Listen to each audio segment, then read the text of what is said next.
So one thing that I found to be very helpful over the years is going on mindful walks.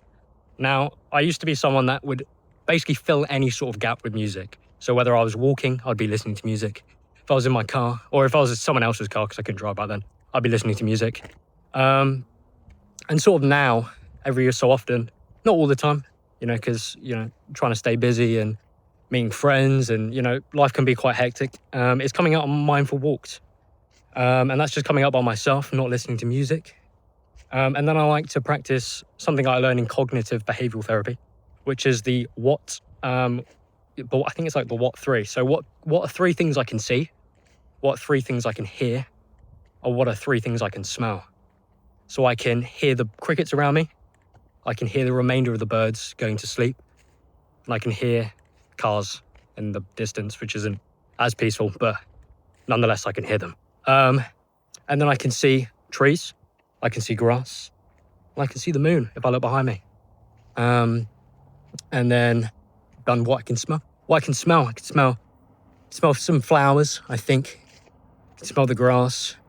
And I could smell the river, but I can't anymore. So I'm missing that last one. But but again, it's great. It's a great way to stay present. I find that it really does kind of bring me into the present. I'm someone that does struggle with kind of racing thoughts, I think about things kind of over.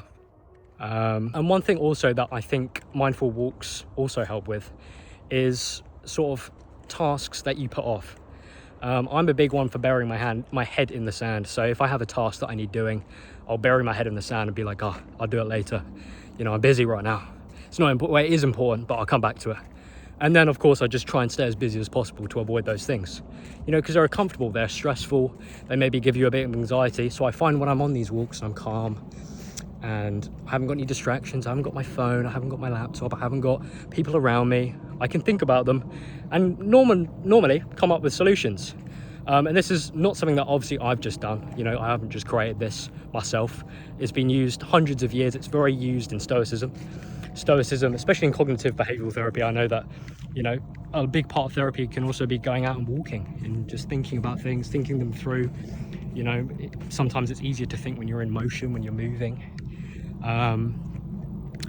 So I think mindful walks are really good. I think they're a really good mindfulness practice. As someone that isn't very good at breath work and just kind of staying present while doing breath work, I find movement is a lot easier.